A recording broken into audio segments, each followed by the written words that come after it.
everything teaches hope, kindness, courage, and compassion like helping others. The 4 Muslim seniors featured in this film are proof of this. They represent the diversity that exists in the Muslim community. The seniors embody the spirit of service to humanity, stemming from deeply held religious beliefs that drives many individuals in our community to help others. The memoirs of these senior Muslims form a historical record of the development of institutions and services for Muslims in Canada that did not exist a few decades ago. We see what motivated these ordinary individuals to volunteer their time and work with others to achieve a common goal. Different individuals become volunteers for different reasons. Some may want to have experience so they can get a job. Some may want to go and just sort of have a company for themselves, on and on and on. I cannot give you one definition as to why I became volunteer. It was just sort of an internal mechanism that I never even questioned that I was being a volunteer. It was just sort of part of my daily life. My motivation for being a volunteer, my father as a scout master, and I also myself as a scout leader.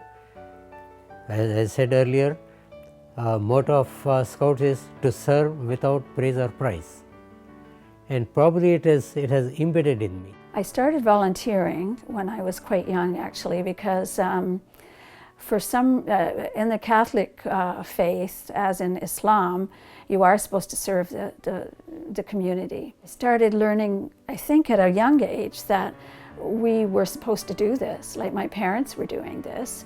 And so for me, it looked like it was something that I should be doing as well. Don't know if I am conscious of a particular motivation or whether it's my upbringing. My mom was very much a part of my having an awareness of the need to give back.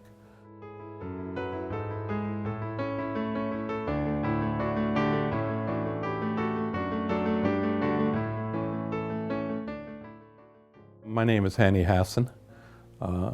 My actual family name is Asaf, so I go by Hani Asaf Hassan. I'm 73 years old. I was born in London, Ontario. Graduated from Western with a Bachelor of Engineering Science. I then did a master's degree in Halifax at Dalhousie University in the 1970s. My father first came to Canada in 1913.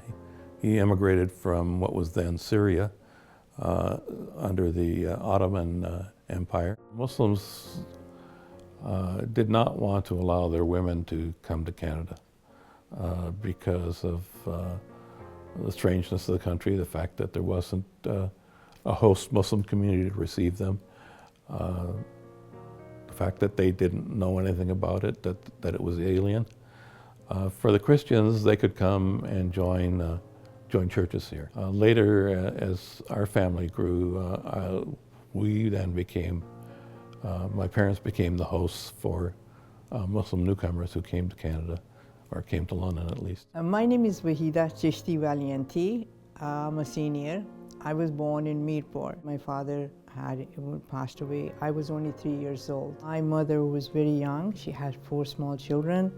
And however, she decided she didn't want to be married again. And she found a school for these young children. And she was teaching. She started teaching them so that they will have education. Having lost their both parents, they were now what we call yatim in our language, who are orphans. I remember when she passed away, there were 6 boys. They were crying. You just can't imagine. People want to know who they were. They were not her relatives or mine, but those were the children who had benefited from the work that she did. And out of that, I think there was a sense of real responsibility towards others. We learned to be much more caring towards each other and to those who we will encounter, because that was a message very strongly coming through a person, a very young woman, extremely intelligent, bright, educated, but yet extremely compassionate and caring.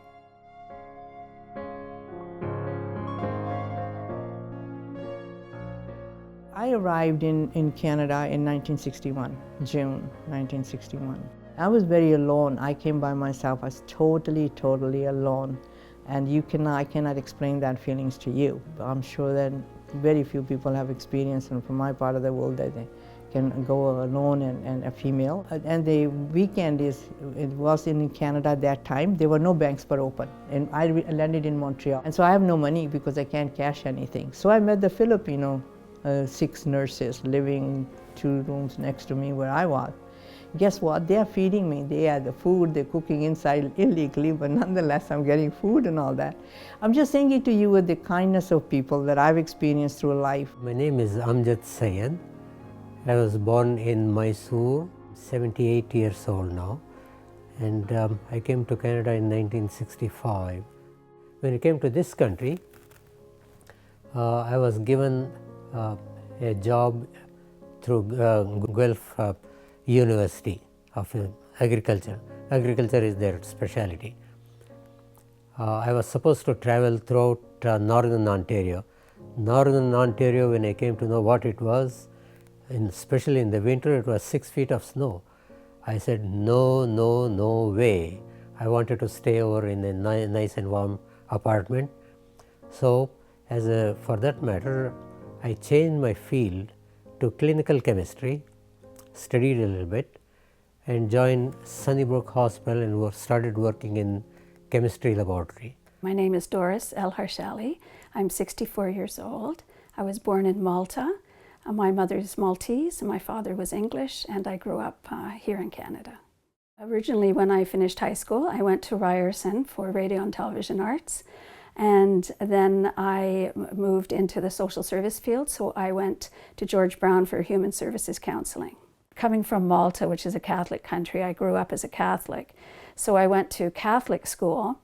And in the Catholic school system, it used to be anyways, that once a month you would go to church. So the whole school would literally walk from school to the local church. And walking from school to church, we had to pass the public school. And the public school was always, the kids were always in recess.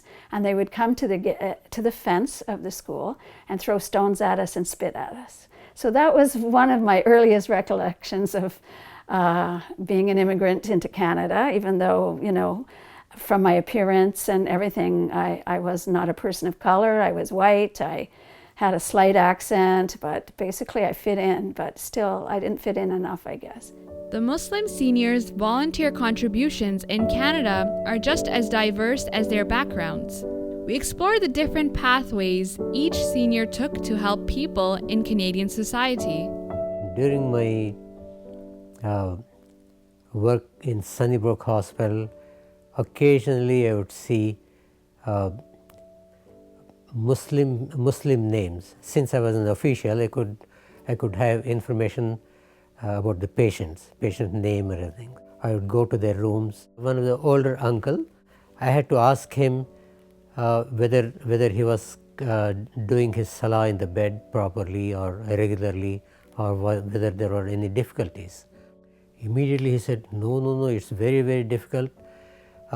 See, I have difficulty in tahara, I have difficulty in going out of the bed, performing wudu, and see, IV is running, there are difficulties, nurses and doctors are running around, visitors. So, well, after my hospitalization, after 2-3 days or whatever, I'll go home and conduct my khada salah. And second week when I visited, he was very much low. He was going down and down. And third week, he did not go home, but he was taken to the cemetery.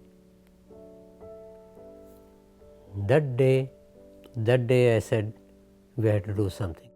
I retired in 1995, immediately went over to Sunnybrook Hospital, that's where I worked. I said I want to be a volunteer visiting the patient, and I had moved to Mississauga at that time. So I went over to Queensway General Hospital and then Trillium Hospital. I said I want to be a volunteer, I want to visit hospitals. See, naturally a patient is lying down in the bed, nothing else to do, watching ceiling day and night, day after day. So they have probably they go crazy in addition to their ailment. So whenever they would see a person, especially Muslim, coming and saying salam, they would be very happy to greet them. We talk about dua and sabr. Due to this experience of talking with the patients, their needs, I started writing brochures about coping with sickness. What are the facilities available in hospitals for the patients? So this kind of service, like patient visitation service, is proving to be very, very useful to the patient, and naturally they are very much pleased. And then very soon the hospitals took me as in the advisory committees. So we would get together once in a month in different hospitals, find out if there are anything to be done for improvements. We went over to the administration and they said Muslims need halal food. So they said, what are the needs, how we can help you, and there were the questions from them. And Mississauga area, Credit Valley Hospital was the first one to arrange for halal food for the patients. It took nearly close to 3 years from the time I started bugging the administration to give us halal food for the patients. When we got so much of benefits throughout our lifetime, where did we get from? Somebody helped us. I think it will be time for us, and it's opportunity for us to give back, especially if we can afford. It's our duty, double duty, to see that we do volunteer and work.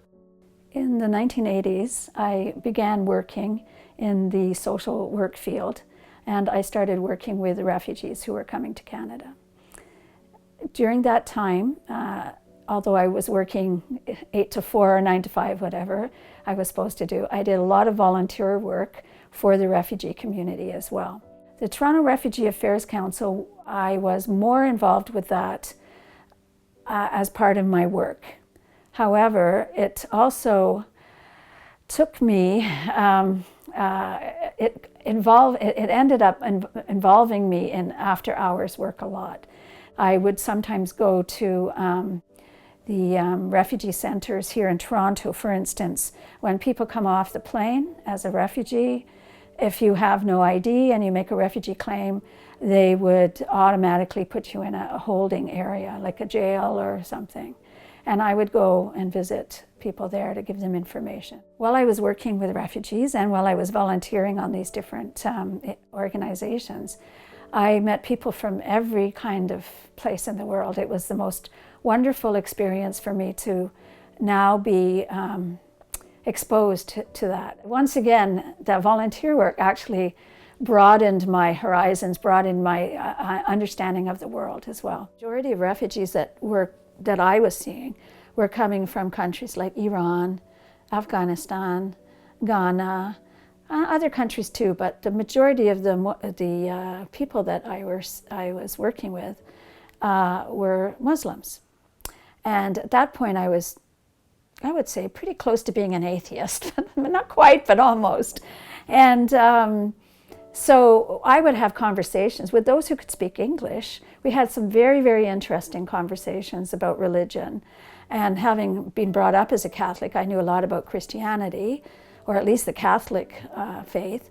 And we would have discussions about Islam. That's how I started my journey for about a year. I was just reading everything that people gave me. Then at that point, I thought, well, I think I want to find out more from someone who's more knowledgeable. And I went to a mosque that wasn't far from where I lived, and I talked to the imam there. And a few weeks later, I decided to take Shahada. But it had been really from the work that I was doing with refugees. And in 1990, I got the idea, I got the people that established it's called Hidayat Muslim Family and Child Center at Imdadul Islamic Center. Now I had to find somebody who could go and run it. Now guess what, who I recruited? My own sister as a volunteer. So Hamida Chishti became a volunteer. And so there were some cases I felt so compelled because the children were really in a situation.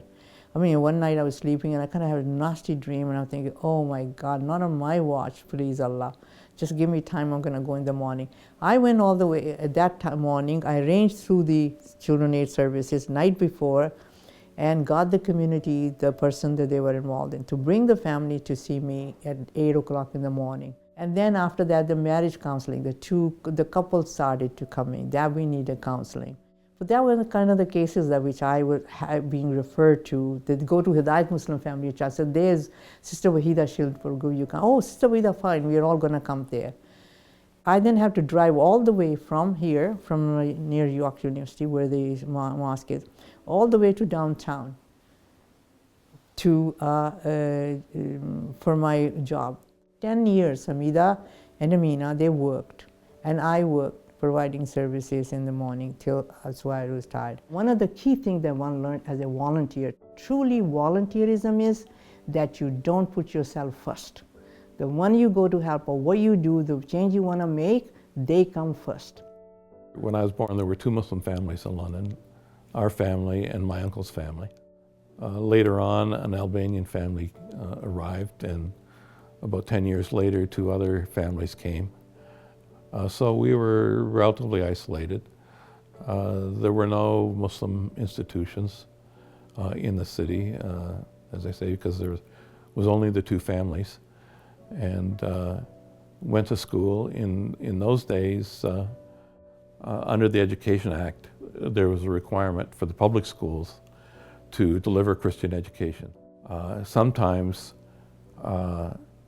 actually most of the time, because the teachers were not comfortable in delivering that instruction, ministers or priests would come in and do it, and frequently they gave a biased portrayal of Islam and denigrated it. My parents thought it would be better for me to participate and for my siblings to participate in those classes so we could know what was going on and so that we could respond if we saw or heard anything that we felt was unfair.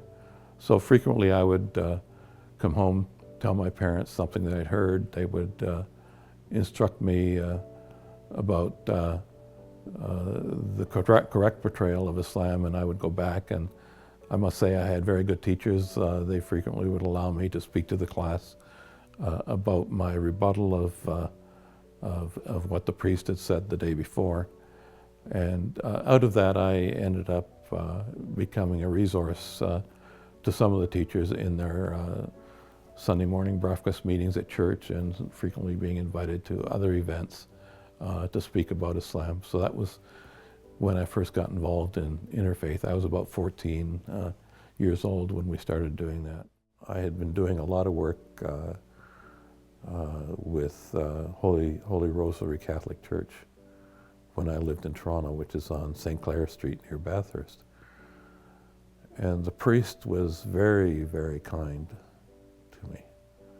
After September 11th, he called me up and he said,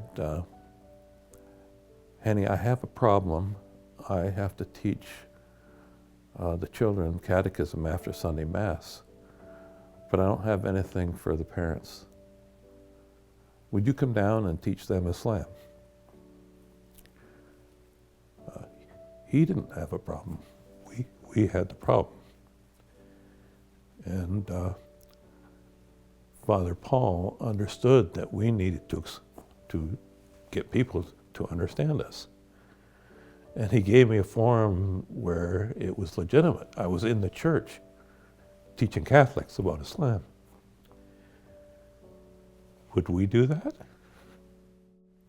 He asked me to bring someone to sing liturgical music in the church. I said, we don't have liturgical music, but I can bring you somebody to recite Quran with tajweed. He says, bring that person. Brought that person, recited Quran from the pulpit in the church to his congregation. Did a number of programs, similar programs like that with Father Paul. So that's been typically my experience in interfaith work and the other work. And yes, you don't always face people that like you, but I think my life has been magical. I was the only Muslim woman in Canada who was heading a national organization. CIC it stands for Canadian Islamic Congress, that's for short. CIC is just by, again, some one reason I attended one meeting. First meeting was at this Tariq, and there were about 45. Out of that, we were 2 sisters. And we had a meeting, and we started the discussion of that, and the brothers were saying unanimously that yes, Sister Vida should be the vice president, Dr. Al-Masri is the president. So I was the big vice president, came home thinking and he promised that there would be not much work for us to do. But he downloaded an awful lot of work on me because 9/11 happened. Now, who's going to say no to anything? 9/11, CIC is the only established organization. We now have a name because we are politically very activist. And so then it was left to us. So the media was now frenzy asking interviews and questions and that. That meant you have to really now be fully prepared. You look at the scene and scan it and then know politically what the statements will have to be made. 2007, we worked very hard to present to the Canadian Parliament to proclaim October Islamic History Month Canada. Alhamdulillah, it came through. That meant we could now have a possibility to bring the communities together and celebrate October month throughout schools, throughout our community. My first janaza experience was in 1966 in Toronto, and my eyes opened how ghusl was done, and then how we had to call the funeral service. When Islam Masjid was under planning, I said, why should we not have a funeral room here, since Ms. Saga does not have one. Till very recently, all male bodies I would take the lead of making ghusl. Malika would take the lead for making ghusl for ladies, of course with the family members and with other volunteers. Funeral room was very nicely planned. It was even today, after 2 decades, many people who have experience of seeing funeral room, they say that this is one of the best ones they have. Good facility, good storage, good planning. After I had converted to Islam and had already started working in the social work field, I had wanted to do some volunteer work for the Muslim community. And at that time there was an Imam, Brother Abdullah Hakim, who was at Jami Mosque. And that was my local mosque. That's where I had converted to Islam. So I started to work with him and his wife and other people in the community who wanted to set up some kind of social services for the Muslim community. In those days, there wasn't a huge community, but there already were problems in the community. So we decided then to try to start an agency outside of the mosque. And which we did, basically. I mean, we raised funds, we rented a small building, and it was quite successful, I think, to start with. It was, we did a lot of training. So what I did was I developed a training program for any volunteers who wanted to volunteer with ISRA, myself, and a couple of other people, including Brother Abdullah Hakim and his wife. We put together this training program and trained like hundreds of people. Actually, it was wonderful. I was very happy, anyways, that I was able to help the community at that time. There were problems in the Islamic community in the sense of, for instance, abuse that was one of the biggest things. Like, people were coming to the imams, women were coming to the imams because they were getting abused by their husbands. There were women who were being divorced by their husbands and just being left. Women whose husbands didn't work and just wanted to be on welfare. So these are the kinds of issues, the major issues that were coming up at that particular time that I remember. Then, of course, there were the issues about the immigration type issues. And we also started seeing, unfortunately, child abuse. I think ISRA was probably, as far as I remember, the first of its kind in all of Ontario. And I don't know what was going on in like other provinces, but I don't remember hearing about anything in other cities. Most of the social service work was being done through mosques.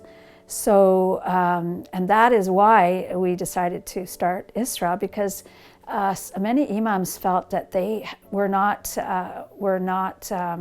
educated in that field enough.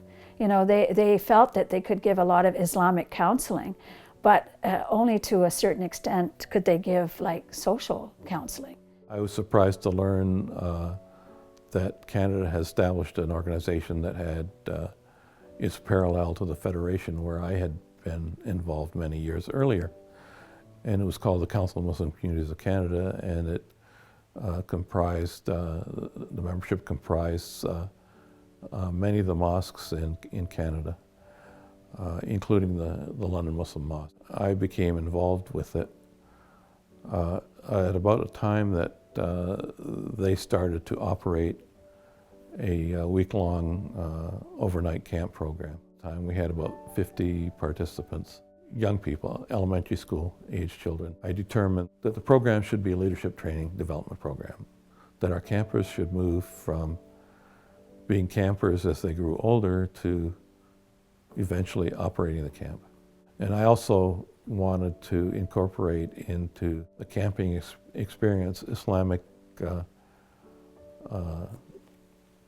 learning and instruction, but in an indirect way.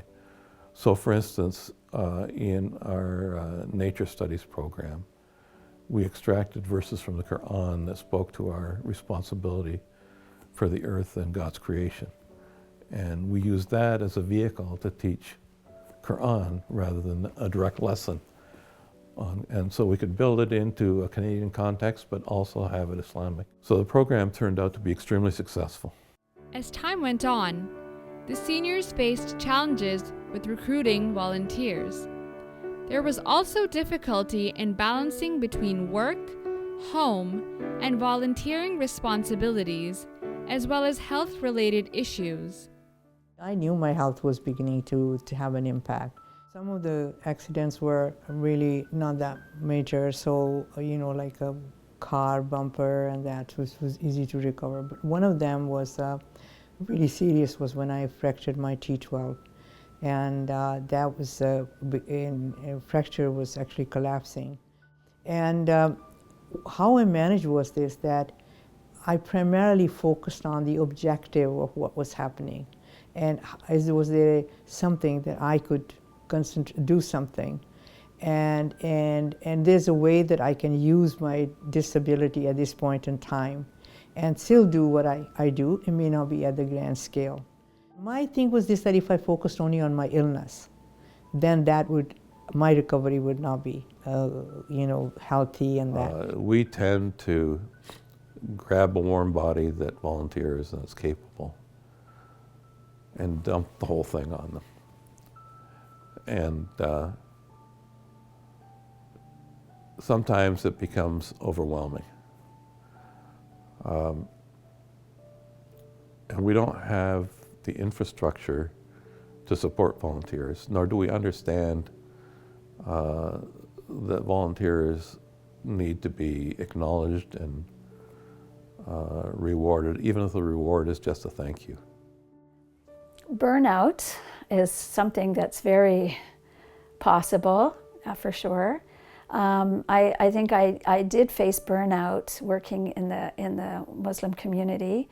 Part of it, I think, was It had more to do with my own family situation. Like when I became a Muslim, I got remarried, and then we had a child, and then I was also back to work and like dealing with other issues, you know, my husband's family's issues, my family. Like there was a lot going on in our own family, and it was very hard for me to give much more outside of that. But having said that, one of the other things that caused some burnout for me really was the attitude of some people in the community. This can be very difficult at times when people expect more from you than you can give. You know, that if you don't do this or if you don't do that, it's almost like you don't want to. It may not be, and people have to see that people can give as much as they can give. And the other thing is too, because there's so often, if people volunteer a lot and they become well known in the community as someone who's volunteering, they get called on to do a lot of things. People in the community need to step up to the plate a bit. There need to be more people doing volunteer work. You can't do it alone. You don't get anywhere if you do it alone. And same few people can't keep doing it. They need support, they need more help. And the more people who do it, the less amount of work there is for everybody. Oftentimes we think of volunteering as benefiting only others. But interestingly, the 4 senior Muslims felt that they benefited more from their volunteer work in the community. I'm glad that Allah Ta'ala has given us opportunity. You see, even after 18 years after retirement, Allah Ta'ala has given us plenty. Haza min fadli Rabbihi.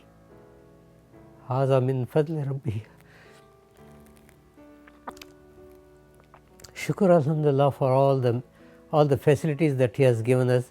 He has given good shelter on our head, lots of food. You name a thing, we have it. So it's up to us to, it's time to us to give. The time started long time ago, but it is still continuing. And alhamdulillah, inshallah, as far as possible, we'll do that. Let's see how long it will go.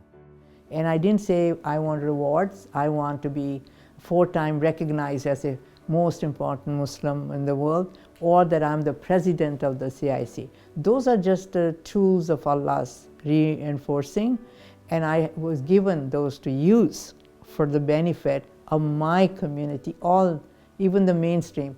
And the work that I've done in the mainstream as a social worker and applied it and came up have benefited me personally, because I grew. I really amazing wisdom, understanding human nature, how we work together, how we live together, has been a great experience for me in a life. You know, it's just really enriched me. Volunteerism doesn't come only on going and doing things and changing the world. It also comes from treating other human beings with dignity. Even though you are a Muslim, you may have a different value system, but nonetheless, they too have a value system, and that needs to be acknowledged. Volunteering has benefited me, I think, to make me feel more understanding of others, more understanding of people's faults, and not sort of have the expectation that people have to be something that they're not. I don't know that I've ever needed the thank yous, but I acknowledge that as a volunteer, I've been rewarded exceedingly by people who have been thankful, and they've expressed it, and grateful for the work that I do. And I hear it all the time, and I find myself sometimes embarrassed by that. When I received the Order of Canada, I just didn't know how to react to the kinds of good wishes and comments that I was receiving from people that were people that I knew, but also people that I'd worked with. Because in none of this work can you achieve success on your own.